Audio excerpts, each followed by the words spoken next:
Welcome to the Better Together podcast, where we look for ways we can work together to advance the gospel of Jesus Christ. Today, we have with us Stan Coker. Many of you know him, especially if you're in the state of Tennessee. He's the director of Cumberland Camp, and he's been directing that for 22 years. Stan, what a wonderful ministry that you have had at Cumberland Camp. So we want to thank you for taking the time to be with us today, my friend. Oh, it's my pleasure, friend.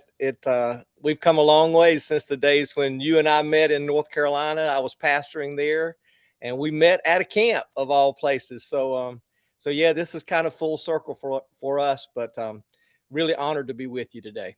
So I go back to those days, and I remember how camp meant so much to you, and also then to see you come all the way and have such an impact. 22 years in camping. A lot of our listeners may not know this, but apparently Free Will Baptists are the third youngest denomination. In other words, when we look at our population, more of our people have kids than any other denomination except for two others. And so we're trying to put emphasis on how we need to focus on the young people that we've given them. And Stan, I tell you, buddy, I feel like what happens at Cumberland Camp is a big part of that. So you know this like the back of your hand. Talk to our listeners a little bit about why it's so important for young people to think about and to go to camp. Well, let's start with this. Every kid needs camp.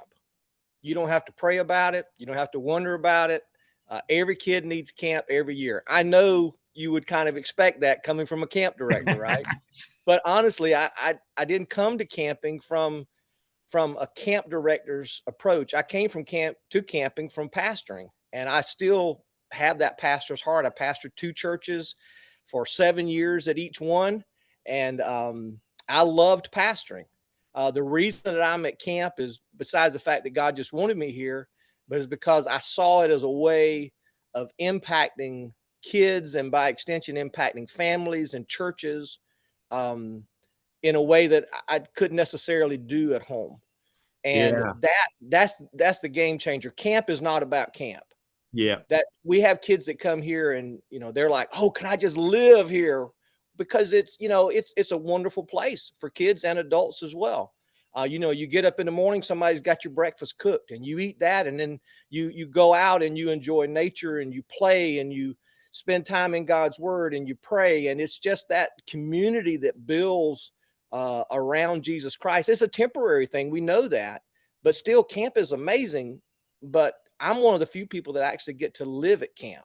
Mm-hmm. We live our lives in a very difficult world. And we know that kids' lives are not easier than they were when you and I were a kid. They're more complex. They've got more temptations, more opportunities to sin, to know about sin at an earlier and earlier age.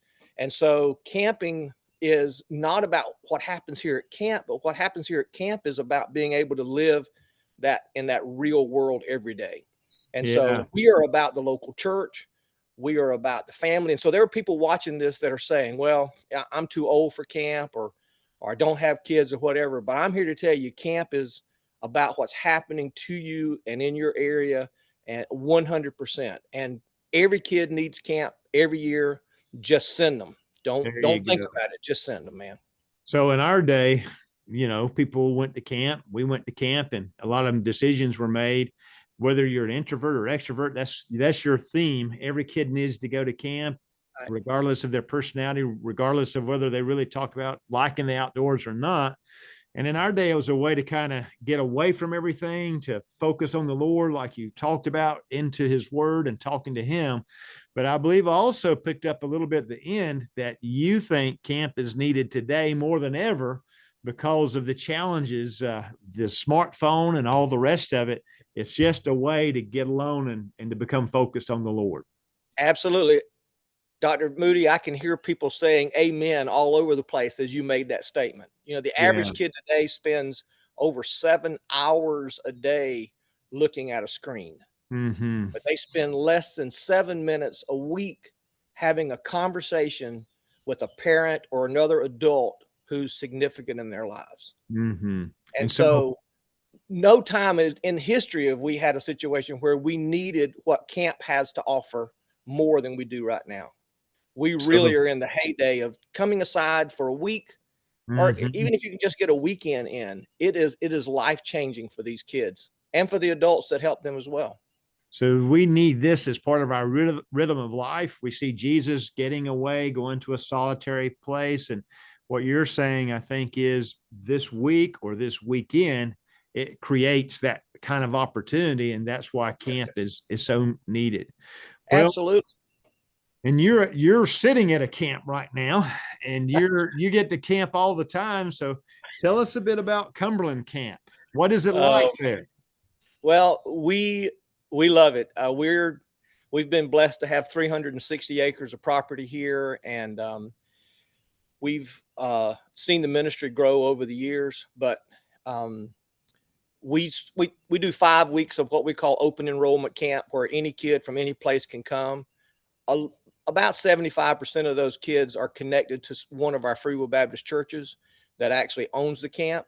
But we're seeing an increasing number of parents, local and even out of state, that send their kids to camp just because some of them aren't even Christian. They just want the same wholesome atmosphere for their kids, a safe experience for them to have for a week. And we don't hide the fact that we are a Christian camp. We're going to talk about Jesus. We're going to talk about him a lot. We're going to encourage you to follow Jesus. But it is a life-changing experience for so many of these kids to be able to come and have a week in this setting. I'm talking a lot about Cumberland Camp. I want to make something very clear. We have a lot of great Free Will Baptist camps. Mm-hmm. They are doing amazing work. Some of our camps fall into a state camp situation where a state has a local camp that they own, and all the kids from that state go there.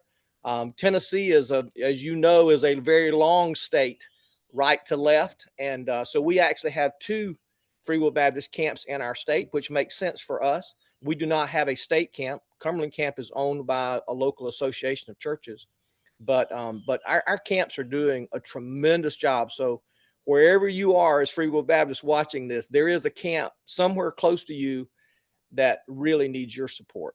But I am more familiar with Cumberland Camp. We have been here long enough to kind of weather some storms and to go through some things.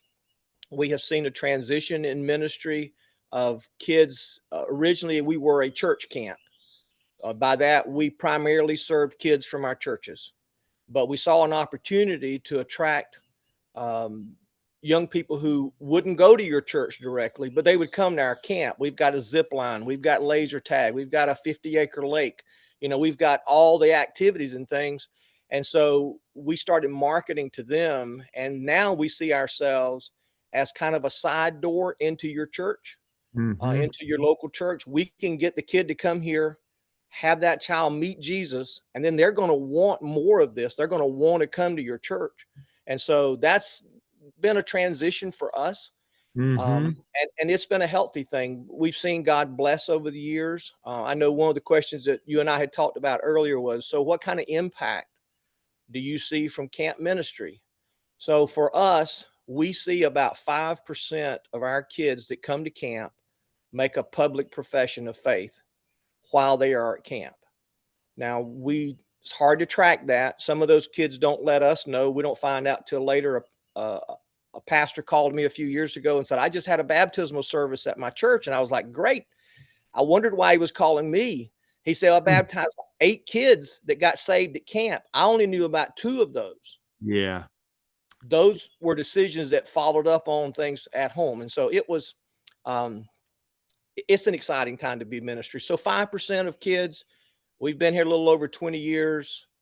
We average about 500 kids. So a year, we have seen, over 500 kids get saved, about 25 Wow. kids a year.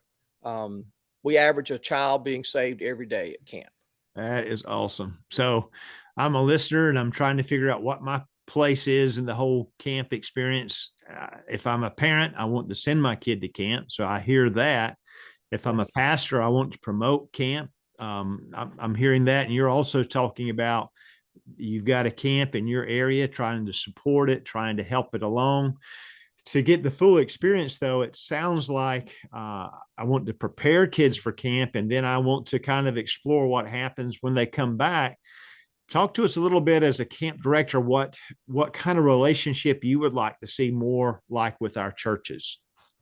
We would really like to be a tool in your toolbox to do whatever it is that you need. Ask yourself, what is the biggest problem in my church? And then figure out how we can meet that need, because that's really what we're here for. We are not here for ourselves. We are here to serve in whatever way God sees fit. So there are several things that camps can typically provide. So one is, obviously, we can minister to your kids, not just during weeks of camp, but during a retreat. We'd love to have your youth group come and stay with us for a weekend. Just your youth group, you can build a lot of relationships can happen in that amount of time. But also for things like ministering to your family, we provide housing for pastors and their families that need to get away for a weekend, or during the week is even better. If you want to come and spend a couple of nights, bring your Bible, spend some time with the Lord and your family. It's just a great location for that. Also, we're a place to invest in ministry. There is no ministry that has too much money, and it limits us so much. All of our ministries do. So if you want to invest in something that's going to make an eternal difference, camp is a great place to do it. It could be an individual gift. It could be a legacy gift from, you want to leave in your estate. You want to leave something that is going to continue to be used for years and years. The truth is, you never get too old for camp. Some people think, well, hey, I'm too old for camp, but you're not. Let's take an extreme example. My mom in her late 70s, if my mom could come and be here at camp for a week, I'd love for her to do that, because you know what we need? We need a camp grandma. Mm-hmm. We need a camp grandma and grandpa who'll just be here, give out hugs, sit with kids, talk to them, maybe put a Band-Aid on occasionally, maybe cook a chocolate chip cookie fresh out of the oven for somebody that's a little homesick. You just never get too old for camp. And so you may be thinking, well, I can't go and stay up all those hours, but you can do something for camp that will do something for the church, that will do something for the kingdom. So you got a little time on your hands. Maybe you're a baby boomer about to retire. Yes. Take some time, check with you guys, see about what you could do. And exactly. And there's a place for you. You can give, but you can also participate. And then I love the idea of your facilities are open, your facilities are there, that churches can kind of have their own time to try to bond as groups and so forth. And I like the idea of that big lake you've got there too, Stan. Yes. That is all Come right. Come on. We'll put you in there and let you catch some fish. A lot of kids catch their first fish here, and it's just a really exciting time. One of the reasons that camp is special, though, and I do want to hit on this, is just the amount of time that we have with kids. We are not better than church. I don't want, and we're not church.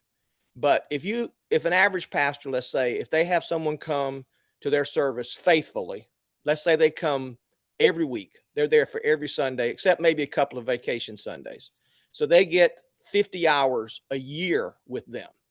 50 hours a year would be a pretty faithful person if they came. If you knew they would be there, 50 hours a year, that's great. You know what we call 50 hours a year? Tuesday.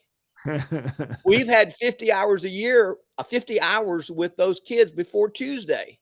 So we get 116 hours with a kid who's here for just 1 week. That's one reason it makes a huge difference. It's a concentrated time. We don't have cell phones.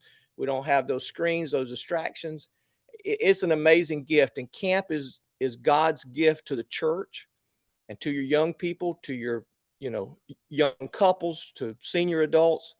Just let us know how we can better be used. That's what we want as camp directors.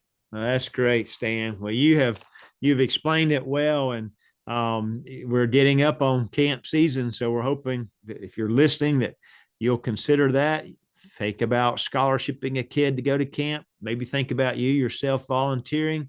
Maybe praying. Especially you have a group from your church, from your area at camp, praying for them every day, because no screens during that time. So it's a wonderful opportunity for God to work on them and their hearts. Well, Stan, we appreciate you. We appreciate what you do day in and day out, especially though what happens when those young people are there at camp. And thank you so much for taking the time to be with us today, my buddy.